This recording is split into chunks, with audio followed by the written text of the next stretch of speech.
मध्य प्रदेश के दर्जनों शहरों में पारा 42-43 डिग्री के ऊपर चल रहा है। लोग त्राहिमाम कर रहे हैं, लेकिन इन हालात में उनकी सोचिए जिन्हें दुर्भाग्य से मध्य प्रदेश के सरकारी अस्पतालों के चक्कर लगाने पड़ रहे होंगे।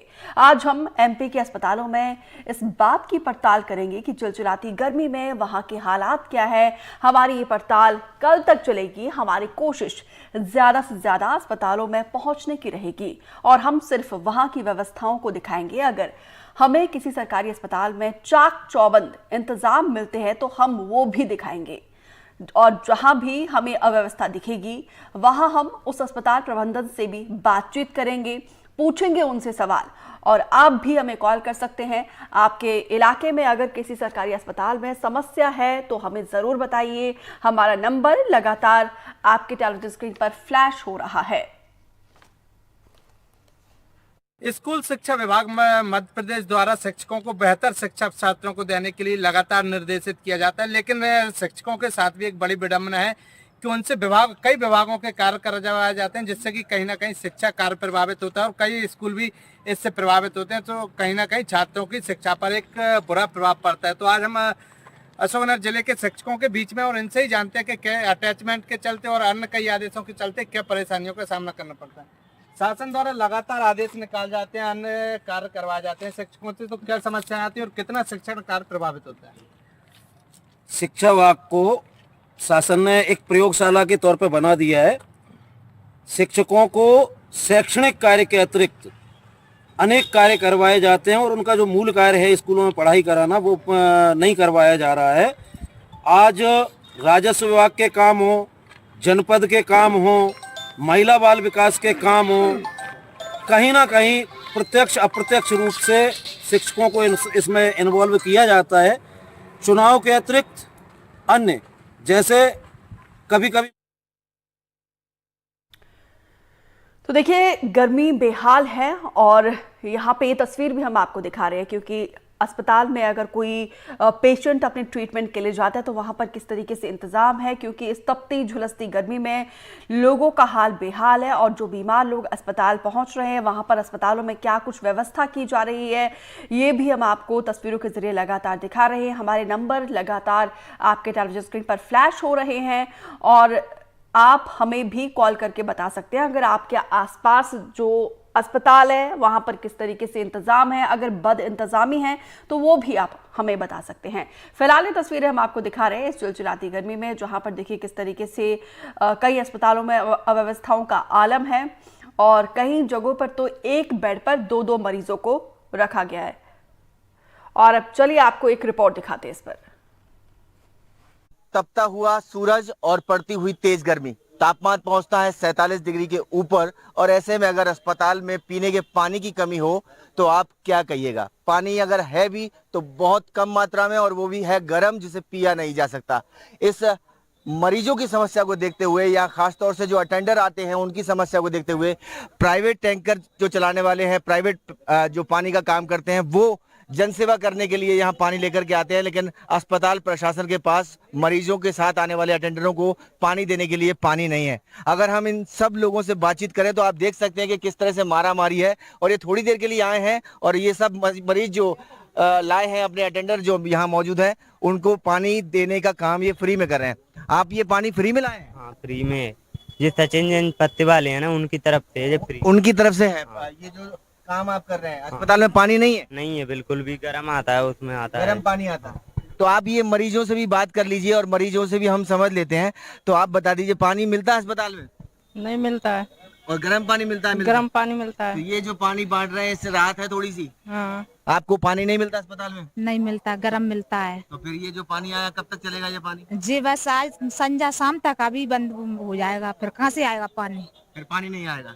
तो आप बता दीजिए, पानी मिलता है अस्पताल में? पानी कैसा ही नहीं है, गर्म भी नहीं है। रात में तो गर्म भी नहीं मिलता, राइस रीट पर हम जाते हैं। पानी गर्म भी नहीं मिलता, दिन में भी नहीं मिलता पानी? होना चाहिए सर, गर्म पानी, इसके ठंडा पानी रहेगा तो अच्छा है। अटेंडरों को पानी तक नहीं मिलता है अस्पताल में? नहीं मिलता है सर। अब देखो कैसे करके भीड़ लगी हुई है। अब आपको हम ये दृश्य भी दिखाते हैं जो महत्वपूर्ण दृश्य है गर्मी के मौसम में, जहां पानी की व्यवस्था होना चाहिए। मैं कैमरा साथी से कहूंगा कि थोड़ा नजदीक लाएं और ये देखिए, ये पानी शुद्ध पीने का पानी लिखा हुआ है। शुद्ध पीने के पानी को मैं प्रेस कर रहा हूँ, यहाँ पानी नहीं है।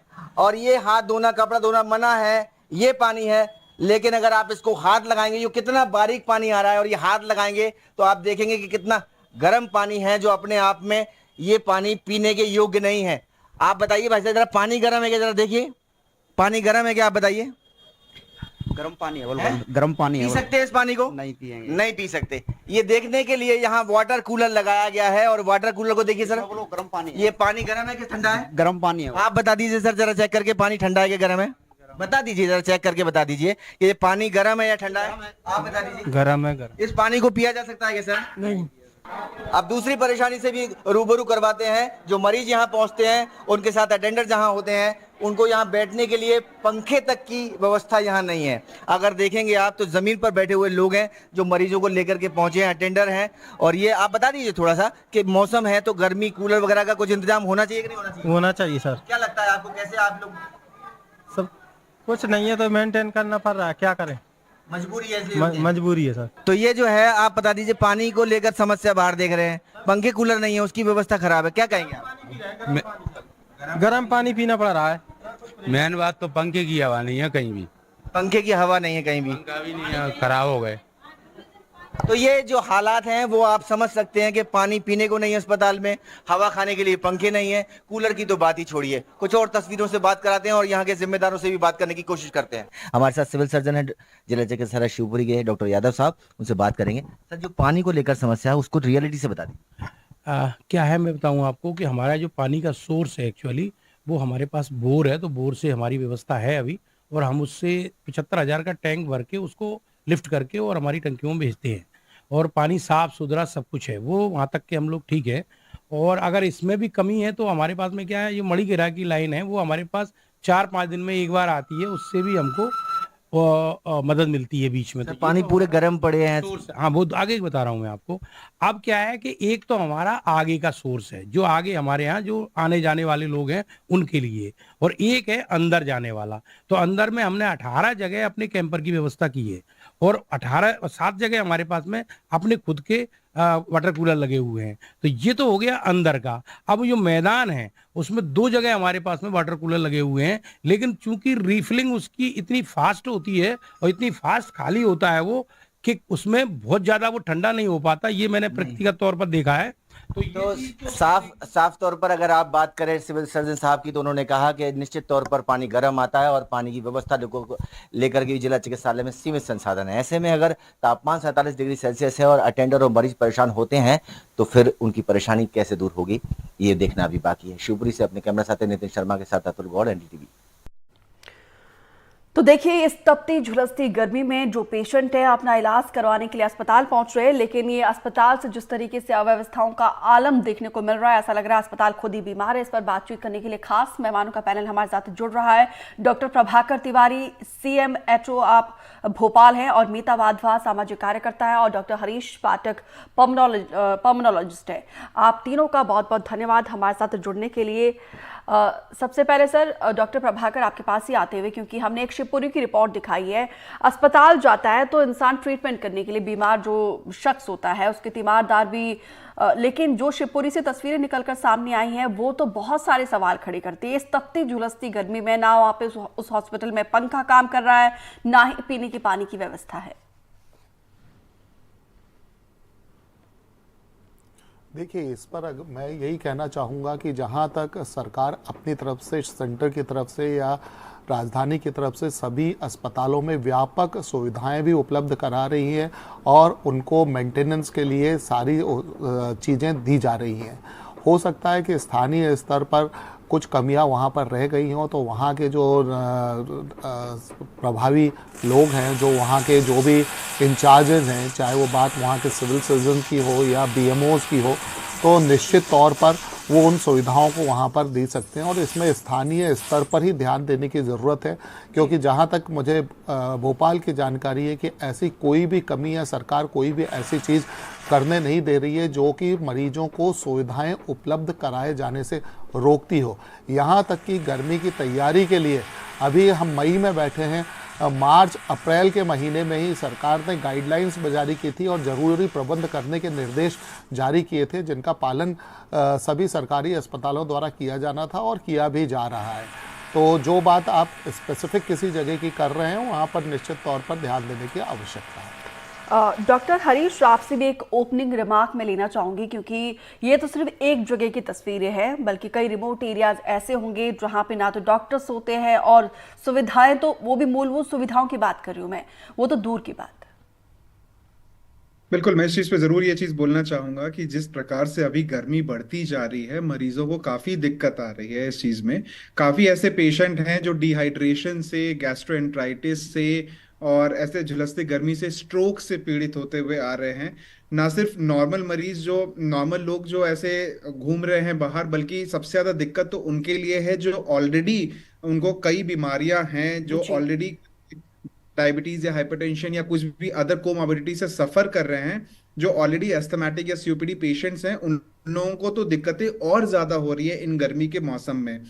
खासकर जब ऐसा मौसम हो जिसमें गर्मी में लू भी चल रही हो, उसमें और पेशेंट एलर्जिक हो जाता है और दिक्कतें उनकी बढ़ जाती है। और इस मौसम में जब सुविधाएं उपलब्ध ना हो तो थोड़ी दिक्कतें जरूर मिलती है उनको।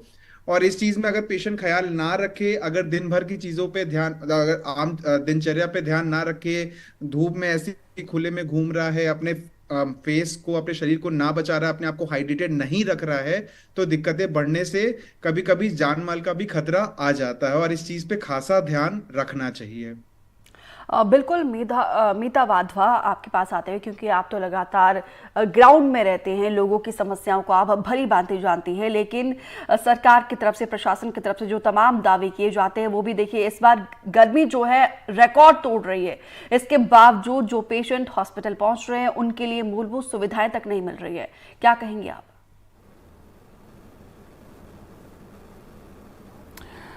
बात सच है, लेकिन मतलब 16 आने सच नहीं है। मैं ये बोलूँगी कि वाकई कुछ ऐसे सेक्टर्स हैं जहाँ पे जो बच्चे अभी जा रहे हैं, अभी मैं थोड़ी देर पहले एक ड्राइव करके आ रही हूँ, वहाँ मैं देख रही थी कि छोटे छोटे से बच्चे हैं जिनको प्रॉब्लम्स हैं और वो उनके मम्मी पापा उनको वहाँ लेके जा रहे हैं।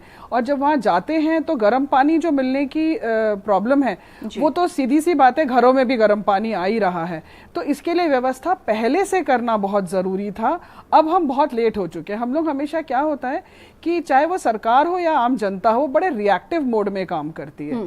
मैं एक सोशल वर्कर हूँ और मेरे साथ ऐसे कई सोशल ग्रुप्स जुड़े हुए हैं जहाँ पे इस वक्त सोसाइटी की जो हालत है उनको भी थोड़ा सा आगे आना चाहिए। हम आज भी फ्री में सामान जो बांटते हैं उसको कम से कम जो हॉस्पिटल्स हैं, जो आंगनवाड़ीज हैं, वहाँ पे जाएं, पानी, ठंडा पानी लेके जाया जाए, इलेक्ट्रॉल के पाउचेस दिए जाएं, तो थोड़ा सोसाइटी को भी आगे आना पड़ेगा। डेफिनेटली हॉस्पिटल के स्ट्रक्चर्स हैं वो ओवरनाइट तो ठीक होंगे नहीं, उसको ठीक करने एक अलग बात है, लेकिन थोड़ा सा हमें भी आगे आके इस पे काम करना बहुत ज़्यादा ज़रूरी है, नहीं तो हम इसे ठीक नहीं कर पाएंगे। और सिर्फ लेस ऑफ वाटर और इम्प्रॉपर डाइट के कारण ही बच्चे और प्रेग्नेंट महिलाएं भी बहुत ज़्यादा इफेक्ट हो रही हैं। मीता वाधवा, ये बताइए ज़रा, क्योंकि आप तो सालों से काफ़ी एक्टिव है सोशल वर्क के तौर पर, हम पिछली गलती से सबक क्यों नहीं लेते? क्योंकि हर बार गर्मी आती है, हर बार सर्दी होती है, लेकिन गलतियाँ वही रहती है। कुछ हम अपनी गलतियों से सबक नहीं लेते हैं। आपने बहुत अच्छा सवाल किया है, क्योंकि मैं इसके जवाब में मैं थोड़ा सा अलग हट के जवाब दूंगी कि ये जो हम लोग ये नहीं सोच रहे हैं कि हर साल जो है मेट्रोलॉजी डिपार्टमेंट बोलता है कि ये अब तक के लाइफ की सबसे ज़्यादा गर्मी है। क्यों हो रहा है ये हर साल? क्योंकि हम बुरी तरीके से पेड़ों को काट रहे हैं। तो एक ही डिपार्टमेंट नहीं, इसमें मल्टीपल डिपार्टमेंट इन्वॉल्व है। आप भोपाल जैसे शहर को देखिए कि इतने बुरे तरीके से पौधों को काट दिया जा रहा है, बिल्डिंग्स बना दिए जा रहे हैं, व्यवस्था खराब हुई जा रही है। क्या हम इस पे काम नहीं कर सकते हैं? उस पे हम काम नहीं करते हैं। हम क्या करते हैं? रिएक्टिव मोड में काम करते हैं। ठीक है, अभी मतलब हॉस्पिटल्स में प्रॉब्लम हो रही है तो हम मेडिकल डिपार्टमेंट के पीछे पड़ जाएंगे। जिस तरीके से सड़कें बन रही हैं, जिस तरीके से चेंजेस हो रहे हैं, जिस तरीके से इंफ्रास्ट्रक्चर पे काम हो रहा है, क्या कोई पौधे लगा रहा है? आज जो हो रहा है वो बहुत बेहतर हो रहा है। आने वाले 10 सालों में इससे ज़्यादा खौफनाक सिचुएशन होगा। तो क्यों ना हम अभी से इस चीज को सोचें और दूसरे तो कुल मिलाकर हम सबको आगे आना होगा, अपनी जिम्मेदारी को निभाना होगा। डॉक्टर प्रभाकर, देखिए, अगर अस्पताल में, सरकारी अस्पतालों में ओवरफ्लो होता है तो जाहिर सी बात है स्ट्रेस बढ़ेगा, इसका इम्पैक्ट कहीं ना कहीं डॉक्टर्स पर भी होता होगा। तो ऐसे में सर किसकी गलती है? क्या अस्पताल की तरफ से ये पहल नहीं की जाती है, या फिर अस्पताल को जो सुविधा मुहैया होनी चाहिए वो सरकार की तरफ से मुहैया नहीं की जाती है? आखिर किसका फेलियर है, किसका लूपहोल है?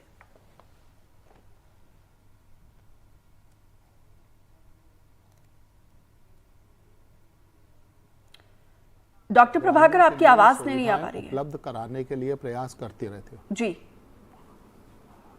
देखिए, जहां तक सरकार की बात है, सरकार की तरफ से लगातार हितग्राहियों को अच्छी से अच्छी सुविधाएं उपलब्ध कराने की कोशिश की जाती रही है। जैसे अभी आपने ये दिखाया कि एसी नहीं चल रहा है। अगर हम बात करें तो जितने भी आईसीयूज हैं, जितने भी लेबर रूम्स हैं, जितने भी एचडीयूज हैं, जितने भी एसएनसीयूज हैं, उन सभी को एयर कंडीशन किया गया है। और एयर कंडीशनिंग के लिए, साथ में उनके मेंटेनेंस के लिए, उन हॉस्पिटल्स को ईयरली और मंथली पैसे भी दिए जाते रहे हैं। तो स्थानीय स्तर पर कुछ जगहों पर हो सकता है कि ये कमी हो, पर अगर हम पूरे राज्य की बात करें तो राज्य में सरकार हमेशा से, चाहे वो पीने के पानी की बात हो, चाहे वो बात बिजली के लिए, बैकअप के लिए जनरेटर की बात हो, इन्वर्टर की बात हो, चाहे वो पंखे, कूलर या पानी पीने के पानी की बात हो, और यहाँ तक कि मेडिसिन हो, क्योंकि अब तो आप अगर देखें तो मेडिसिन, डायग्नोस्टिक्स और बाकी की सारी सुविधाएं ऑलमोस्ट गवर्नमेंट फ्री अवेलेबल करवा रही है। तो ऐसा लगता नहीं है कि राज्य स्तर से इस तरह का कोई भी कमी छूटी हो। स्थानीय स्तर पर, क्योंकि जो अल्टीमेटली है, सरकार एक जगह से रिमोट कंट्रोल से सब जगह काम नहीं करती। स्थानीय स्तर पर हो सकता है कि कुछ जगहों पर सुविधाएं अधिक अच्छी हों, कुछ जगह पर उतनी अच्छी ना हो। लेकिन डॉक्टर प्रभाकर, कोशिश तो यही रहती है ना कि समाज के अंतिम वर्ग तक सुविधा पहुंचाया जाए। डॉक्टर हरीश, एक तरफ हम आजादी का 75वां अमृत महोत्सव मना रहे हैं और स्वास्थ्य जो है एक मूलभूत सुविधा है। अगर वो सुविधाएं भी हम अगर अंतिम छोर तक नहीं पहुंचा पाते हैं तो किसका फेलियर है? मैं इस क्वेश्चन पे बहुत ज़्यादा तो ऐसा नहीं बोलूँगा कि आई थिंक, बिकॉज ये एक सिस्टम वाली बात आती है जिस पे मुझे लगता है डॉक्टर प्रभाकर सर भी ज़्यादा अच्छा इस पे हाईलाइट कर पाएंगे। बट हाँ, मेरे साइड से मैं ये ज़रूर बोलना चाहूँगा कि अगर ये कुछ सुविधाएं अगर मरीज तक नहीं पहुँचती हैं तो फिर मरीज को दिक्कत ज़रूर होती है, और उन दिक्कतों का खामियाजा ना सिर्फ उस मरीज को बल्कि उस पूरे परिवार को भुगतना पड़ता है, पूरी सोसाइटी को भुगतना पड़ता है। अगर जितना, और ऐसा नहीं मैं बोलूंगा कि वो सुविधाएं, मूलभूत सुविधाएं जो हैं वो पहुंच नहीं रही हैं, काफी हद तक बहुत अच्छे तक पेनिट्रेशन हो रहा है उन चीजों का।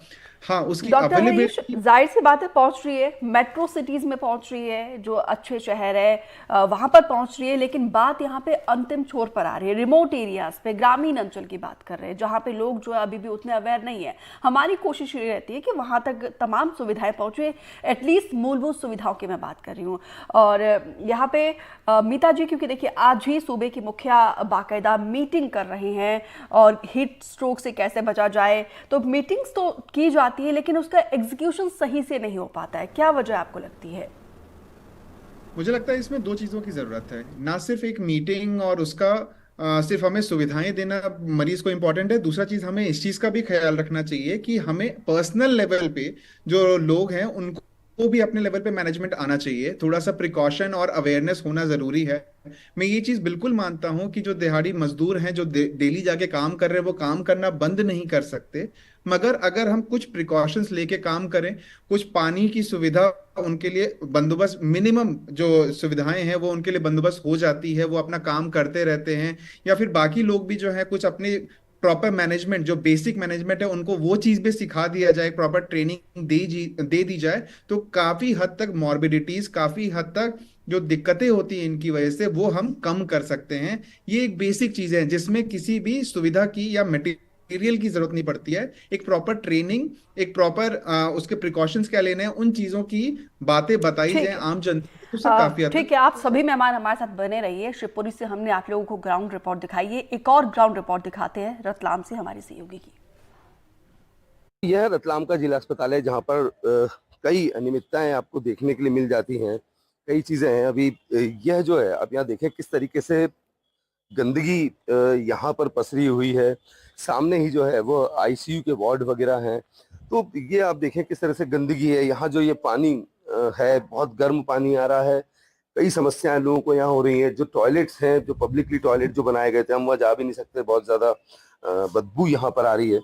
लेकिन आप देखें कि किस तरीके से जो है इनके दरवाजे भी आधे टूटे हुए हैं, किसी में नल नहीं है। तो यह जो है वह लोगों को काफ़ी समस्याएं यहाँ पर हो रही हैं। कितनी परेशानियां हैं अस्पताल में, क्या समस्याएं हैं? अब वो अंदर वाला जाने, हम तो बाहर है बहू उनकी। आप बाहर हो, आपको अगर वॉशरूम वगैरह जाना है तो सब टूटे हैं। नहीं, वॉशरूम तो बिल्कुल भी अच्छे नहीं है यहाँ पर। अभी तो पानी की भी व्यवस्था नहीं है यहाँ पर, कुछ भी नहीं है। अभी प्यासे ही बैठे हम। मतलब अगर पानी पीना हो तो बाहर से बोतल खरीद के लाके पी रहे हो? हाँ, बाहर से लाए। अभी तो पानी लाना का भी नहीं है। हम बाहर कहाँ जाए पानी लेने। अभी ने वॉशरूम तो हमने यूज भी नहीं करा, वॉशरूम यूज करने जैसा है ही नहीं। नालियां जो है, आप देखें नालियां जो है किस तरीके से यहाँ पर नालियां भी जो है खुली हुई हैं। और जो लोगों की हम बता रहे थे कि जो लोग यहाँ पर अपने मरीजों को लेकर के आते हैं, तो मरीजों के लिए तो जो है अंदर टॉयलेट की व्यवस्था है, लेकिन जो बाहर से आ रहे हैं जो लोग उनको लेकर के, उनके लिए जो व्यवस्था यहाँ पे आपने देखी है बहुत ही अलग स्थिति है।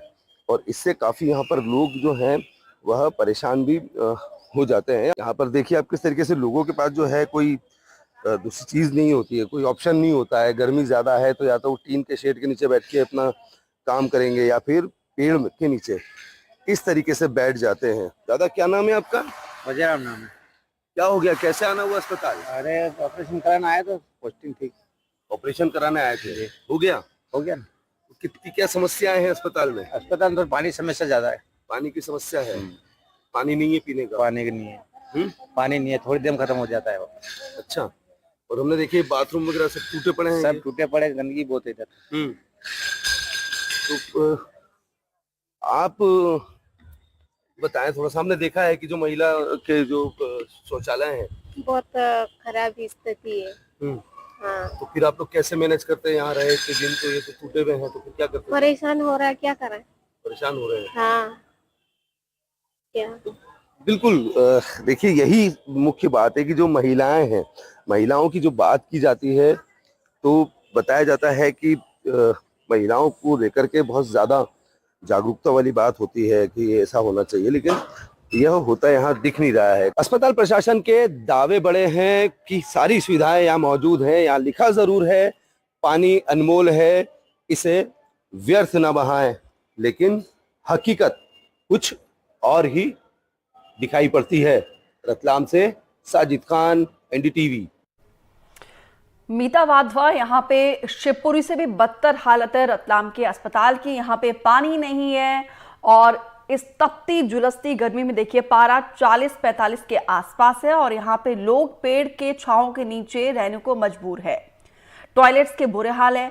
ऐसे में अगर पेशेंट ठीक होकर भी जाता है तो बाकी जो तीमारदार उनके साथ है वो तो बीमार हो जाएंगे ना।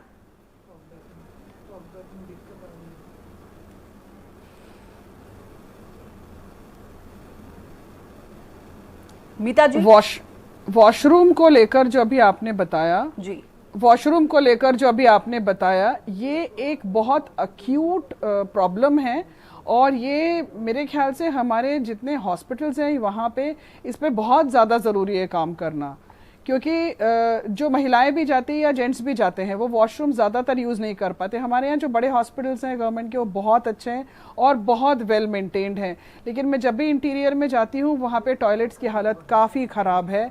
और क्योंकि ये लोग ऐसे तबके से आते हैं कि इनको ओपन डेफिकेशन में कोई प्रॉब्लम नहीं होती है, तो वापस हम इनको ओपन डेफिकेशन को बंद कराते हैं और वापस जब ये हॉस्पिटल वगैरह में आते हैं ये बाहर जाके शौच करना ज़्यादा पसंद करते हैं, क्योंकि हॉस्पिटल की सिचुएशन, शौचालय की सिचुएशन बहुत ख़राब है। क्योंकि डॉक्टर्स बहुत अच्छे हैं, फैसिलिटीज़ हैं, तो वो डेफिनेटली इलाज कराने हॉस्पिटल आना चाहते हैं, लेकिन वॉशरूम्स की हालत बहुत ख़राब होती है और वो जनरली भी बहुत ख़राब होती है, ये बात सच है। डॉक्टर प्रभाकर, कैसे सुधार किया जा सकता है? क्योंकि देखिए यहाँ पे खास तौर पर बच्चों के लिए, नवजात के लिए, गर्भवती महिलाओं के लिए, बुजुर्गों के लिए तो कितनी समस्या आती होगी वैसे इस तपती झुलसती गर्मी में। देखिए, जहाँ तक बात है, जो बेसिक नीड्स हैं, चाहे वो स्वच्छ ठंडा पीने का पानी हो, चाहे वो गर्भवती माताएं और दूसरे मरीज जिनको खाने की ज़रूरत है, खाना, और प्लस उनके साथ ही शौचालय की व्यवस्था। और उसके लिए भी ऐसा नहीं है कि सरकार प्रयास नहीं कर रही है, सरकार इसीलिए उसको लोकल लेवल पर करवाने का प्रयास कर रही है। उसके लिए जो भी फंड्स हैं वो लोकल अथॉरिटीज़ को ट्रांसफ़र कर रही है, क्योंकि जैसा पहले भी मैंने कहा कि सेंट्रलाइज लेवल पर एक जगह से बैठकर उनको मेंटेन या उनको मॉनिटर नहीं किया जा सकता। तो लोकल लेवल पर उनको, और ऐसा लोकल लेवल पे गवर्नमेंट भी उनको पैसा देती है, इसके साथ में रोगी कल्याण समितियों के माध्यम से मेंटेनेंस कॉस्ट देती है। तो अगर कोई भी पैसा आ रहा है, फंड रिलीज हो रहा है, लेकिन देखिए इन द एंड रिजल्ट सामने आना चाहिए, जो कि नहीं आ रहा है। डॉक्टर पाठक, आपका वाइंड अप कमेंट, कैसे इन खामियों को दुरुस्त किया जा सकता है? मुझे लगता है कि इसके लिए सबसे ज्यादा जरूरी चीज ये है कि हमें ना मानवता पे ध्यान देनी चाहिए। ना सिर्फ इस चीज पे हम ये देखते रहें कि हमारे तरफ से प्रशासनिक रूप पे सारी चीजें सब सही हो रही हैं। मैं इसका जरूर बोलूंगा कि चीजें कहीं ना कहीं तो लैग कर रही हैं, कहीं ना कहीं दिक्कतें तो जरूर आ रही हैं ग्राउंड लेवल पे। वो सुधार करने की बहुत ज्यादा जरूरत है, क्योंकि अगर हम सिर्फ उस मरीज को मरीज जैसा ना देख के, बल्कि उसको अगर हम एक मानवता, ह्यूमैनिटी वाला एंगल देखते हैं, तो उसमें हमें बहुत ज्यादा जरूरत है चीजों को कई हद तक सुधार और उसका डीप पेनिट्रेशन, एक एंड पॉइंट तक चीजें पहुंच सके और उन्हें मिल सके, ना सिर्फ वो पहुंचने के बाद स्टोर तो में रखा जाए। उम्मीद यही करते हैं, हमारी भी कोशिश यही है कि तमाम रिमोट एरिया में खासतौर पर जो है ये समस्या का समाधान जल्दी हो। मीता वाधवा, डॉक्टर हरीश, डॉक्टर पाठक, आप तीनों का हमारे साथ जुड़ने के लिए, समय देने के लिए बहुत बहुत शुक्रिया। तो फिलहाल इस खास बुलेटिन में इतना ही, दीजिए इजाजत, नमस्कार।